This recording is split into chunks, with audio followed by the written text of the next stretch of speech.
Hi everyone, today I'm going to be doing number 9 from Johanna Basford's Inky Advent Calendar. Now here we have some lovely holly, mistletoe and some little leaves and things. It's very pretty. Now I have already done tutorials for holly and mistletoe, so I thought I would try to make this one a bit different to the ones that I've done already, so that it gives you a few different ideas as to what you could do with this sort of picture. So I thought that would be fun. I'm going to start with the holly. And I'm going to start with number 5 with my good old Staedtler Ergosoft. Now I'm just going to do a simple layer of colour across the whole of the leaf to start with. I'm going to do a little bit of shading on it after, so I just want to get a sort of basic colour down. Now again, I've got nice sharp pencils so that I get quite a good vibrant colour. I'm also using, I'm not sure if I've mentioned in any of these videos, I'm using a Bristol board paper. I find it works really well for me for the pencil brands that I've got, but I do think the paper is very individual a decision as to what you like and what you perhaps dislike, and also depends on what you can afford. Bristol board is expensive. I'm very fortunate that I can afford to buy it. But you know, you might just want to get some normal photocopy paper, but I find for me that's not quite thick enough. Or some sort of card stock. You can buy thinnish card, which is designed to go in a printer. So that's another option for you. I have seen people print these calendar pages out on coloured paper, like brown craft paper and things like that, and it looks absolutely gorgeous, and I'm really tempted to have a go at that myself. But colouring on a different colour paper to what you're used to, I suspect that brings with it a whole new challenge, but we'll see. Now I'm going to shade it up with number 38, which is the very darkest green, and I'm going to start in the middle here near the berries and add a bit of shadow there on each of the leaves, and just gently blend it up the leaves. I'm putting a lot of layers of colour down here near to the berry, and then just taking gentle circles upwards to take it up the leaf a little bit.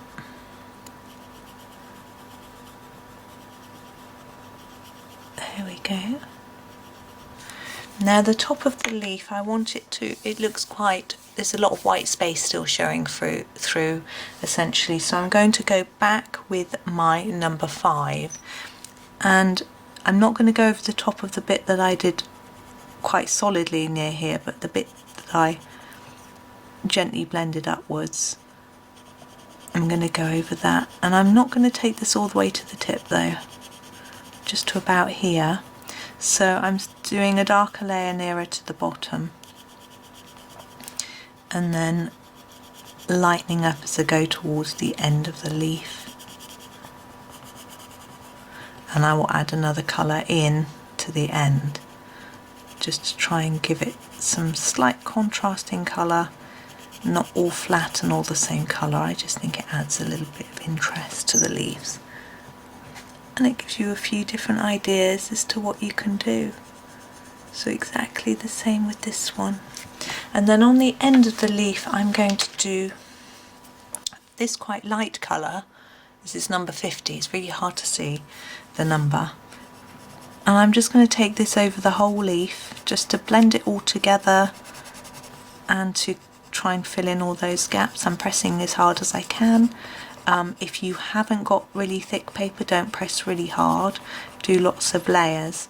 I know on this paper it's got lots of give, and I've got nothing on the back, so I can press harder. So if I was in a book I wouldn't press this hard. Although Johanna's paper in her books is lovely, I would be a bit more cautious. It's not just about going through the page as much as that you might sort of indent the picture behind. Excuse me, sorry, I've just got to wipe my nose, it's decided to run.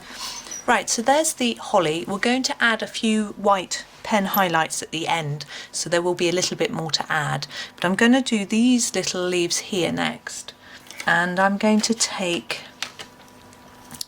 the number 57. Now I'm not going to colour the whole leaf with this colour, even though it's quite small.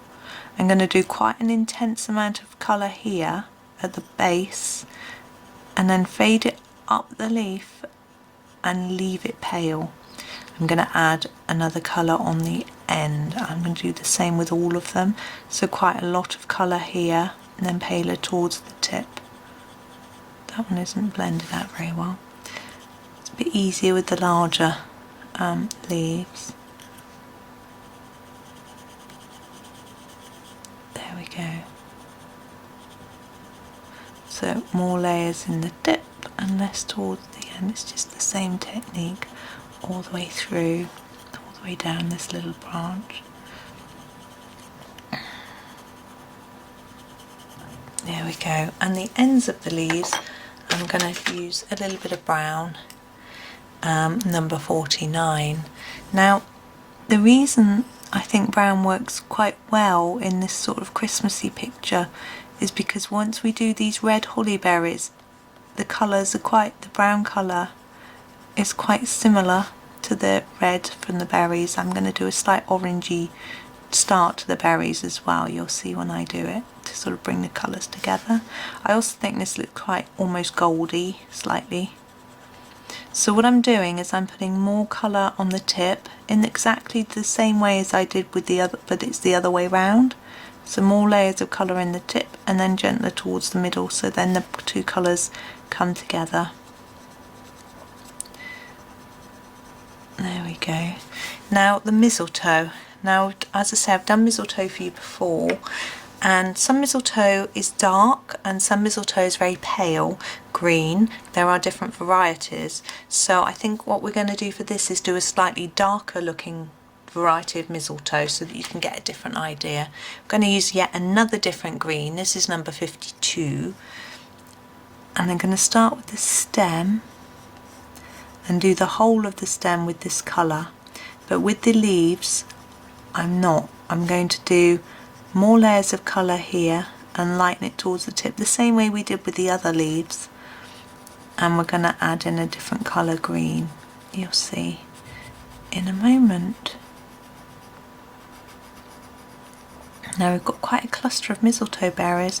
I don't know, those of you who aren't British may not know about mistletoe. I know some people don't really know what it is. And the tradition with mistletoe is that you hang it in the house at Christmas, and then any lovers that come into the house, they kiss under the mistletoe. I'm going in with 57, and I'm going all over the top of all of it here. They kiss under the mistletoe and then they remove a berry when they've had a kiss, and so there's a limited amount of kisses that you can have under the mistletoe. I found that as I grew up, anyone that had mistletoe, they would kiss under it, they wouldn't actually remove the berry because mistletoe berries are actually quite poisonous. So I don't know if you can see what I'm doing, but I'm doing a harder layer here on top of where we did the harder layer before and making it paler towards the tip.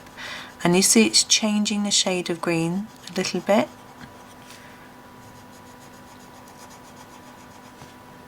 But mistletoe is, the birds eat mistletoe berries and they're very, very sticky. Mistletoe is a naughty plant. The berries are really sticky, and birds wipe the berries off their beaks when they're sitting on a branch of a tree, and that berry implants itself into the branch. I'm going number 2, which is the orange for the berries, and it grows in the tree, so it actually roots itself into the tree and grows on trees. Now it's usually really high up and quite difficult to reach, so people have a job to get it, and they tend to sell it around Christmas time in markets and things. We've never had it in our house. I don't know why. Well, since having children we obviously haven't, because of the poisonous berries. Now you see I'm doing, this is number 2. I don't know if I told you the colour. I'm going to tell you now, just in case I forgot, because I was blaring on about mistletoe. So I'm just doing quite a dark layer of this orangey red colour.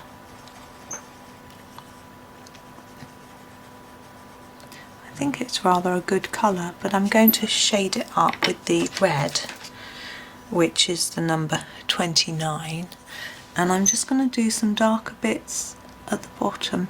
Now you see I've left where Johanna's marked it for these white bits, I've left them so that I can use a white pen to go over them. So you could colour over them and then go over it in pen afterwards, but I chose to just leave it white. I just wanted to see whether I thought it was going to work, really. But of course it will, because it's Johanna and she's brilliant. Right, I'm not happy that that's dark enough, so I'm going to go in with a dark grey. Ooh, my pencils nearly fell on the floor. Number 8, and just put a little bit of shading at the bottom here of the berry. I want it to look a bit more rounded, and sometimes I find having a bit more dark around the edges can help, but I don't want to overdo it. I don't want it to look dirty or black or anything like that. So I'm just adding a little bit around the edge here with a very light touch. Not sure how I'm going to do the white on this one because it's got number 9 on it. I don't want to spoil the number 9. And I'm going to, excuse me, I'm going to make a noise. Just try and move my pencils back so they don't fall on the floor. I'm going to go back over it again. Oh, they really do want to fall on the floor. Number 29, it's lucky you can't see what's going on. Having a fight with a tin of pencils off camera. So I'm just going to go over that bottom part again, just to blend in that grey because I don't want it to look too dark. There we go. Now we've got the ribbon. I'm really tempted to do it red because I just love red and green, but I think we'll do it a slightly different colour just for interest. Now these berries white. Now mistletoe is quite white, the berries. I'm tempted to just leave them as they are. I think I will for now. I'll think about it while I do the ribbon. I'm going to do a blue ribbon. I'm going to start off with this number 63, and I'm going to go across the whole of the ribbon in the same even colour to start with, just to get a base layer down. I know people have different methods when they do this, and even I do. Sometimes I start by identifying the dark areas and marking those up first, and sometimes I do a base layer. It just depends on my mood and whether I've planned what I'm doing, to be honest. Okay, so there's our base layer. I like this rather denim blue colour. So now I'm going to go over the areas that I want to be darker. So I think up here near the berry it would be a bit darker, and this bit here and here. Now towards where they cross there's going to be some shadow here and here and in there and here, and as it comes to a point there and then back out from that point there and that shadow there, that bit there, and just on the end for interest. And so that bit there, this bit here, and this bit on the end, and I'm thinking probably in there as well. Now I'm going to take a darker blue to go over those areas. I'm not going to go in with the darkest. I think I'll go for number 3. And I'm going to go back over those areas to really emphasise them. And this one I'm going to draw down because there's quite a lot of ribbon there. Now if you don't have lots of shades of colour, you could use some black or dark grey for these shading parts. It's quite nice to use the colour of the ribbon. If you don't have the colours, you can experiment.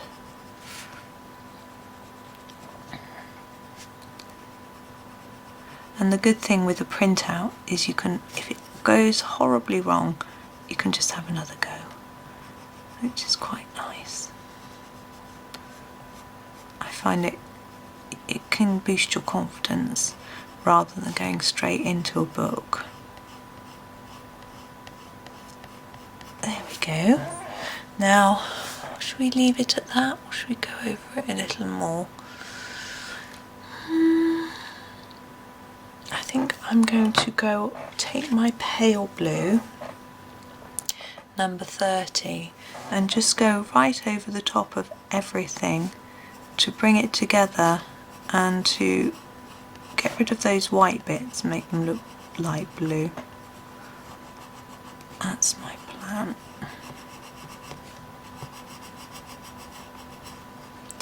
There we go. I prefer that, that's good. And now we're going to use our white and do some highlights. So my Sakura Jelly Roll. Oh. Now the first thing I'm going to do is the holly, and you can't see, I'm going to put some highlights on the ends of the leaves. My pen doesn't want to work, hang on. I'll just scribble on my scrap of paper. So just to follow the curve of the leaf, there and there, here, here and here. And because this one's big, I'm going to do a few more bits there and there. And then the berries. Now I'm going to try and go over Johanna's black line there.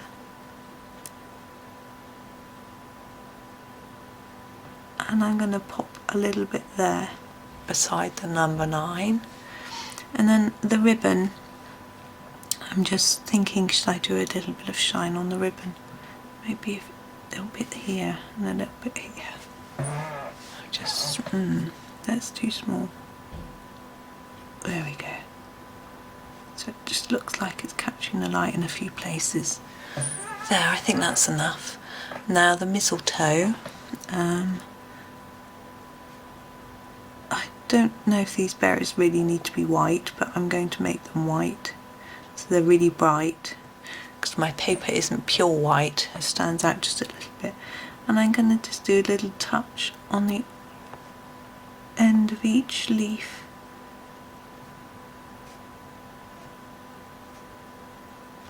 Of there. Now the other little leaves, I think we should give them a little bit of a shine too. I'm going to do a bit on the side there. Why not? It's Christmas, they should get a little bit of be shiny. I don't know if it shows up that well, but there we go. So everything's got a bit of a shine, and I'm just going to put a bit more in there as well. Now I'm going to put my pen down before I fiddle too much and spoil it. So there we go. That's our leafy page for number 9. I think that's it's such a pretty design by Johanna, so I really enjoyed doing that one. I do hope you enjoyed the video as well. Thank you so much for watching, and happy colouring.